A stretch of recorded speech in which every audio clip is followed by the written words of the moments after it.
Good morning guys, padung po kami sa aming unit. Ito po yung akong agaw na vlogger din. Dito po kayo sasakay agaw. Dito kayo. Yan. Tapos papandarin mo muna natin gaw kasi matagal pandar to dahil sa gasolina dun gaw. Ganun ba? Oh. Sige.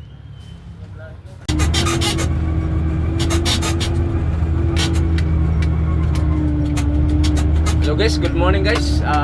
Dito po kami ngayon sa Barangay Bunbun kasi po may nagre-request po sa amin na pupuntahan namin kasi may papantayin nga ano po, nagde-deliver po sila ng ano po guys. So ang gawin namin ngayon doon, papantayin daw. So update lang kayo mamaya guys.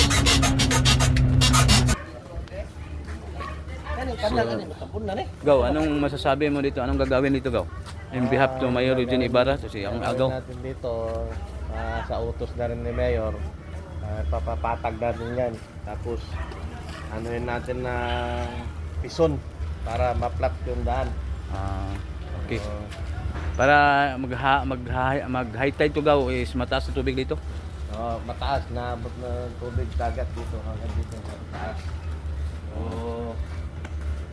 Dahil na yan sa ano magmula nung lumindol dito sa Bohol, tumaas yung dagat.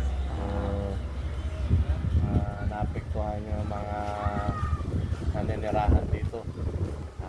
Kinakailangan aksyonan ng munisipyo. Okay go. Salamat. At in behalf ni Mayor Eugene Ibarra to. Ito yung ano niya. Itiwala.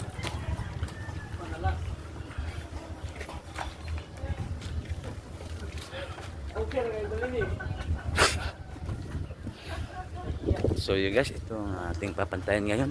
Ayan. Hanggang dun sa dulo to. Ayan guys. Ayan guys, aming papantayan ngayon kasi mataas ng tubig dito kasi may paaralan dun sa unahan Kaya ang gagawin dito hanggang dito yung ano po. Ayan. Para pag mag high tide hindi na sila mahirapan sa paglakad at mga bata dito tuloy-tuloy na ang ilang pag-aaral kasi malalim dito ang tubig pag high tide Yan guys.